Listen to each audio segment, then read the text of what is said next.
Today, the world received the happiest news, saying that the first approved COVID-19 jab has been introduced.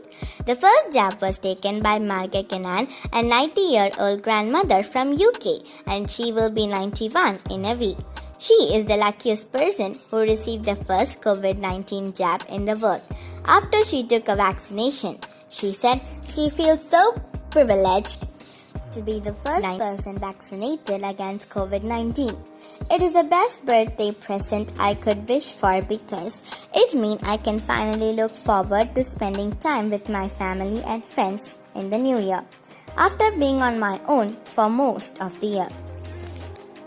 The second person who got vaccinated was an 81-year-old grandfather, William Shakespeare. Let the good news continue. We all will pray that we will get our share soon as possible in order to return to normal life, not the new normal life. Thank you for watching and share this good news to your friends and family. Don't forget to subscribe our channel and also click the notification bell. Thank you.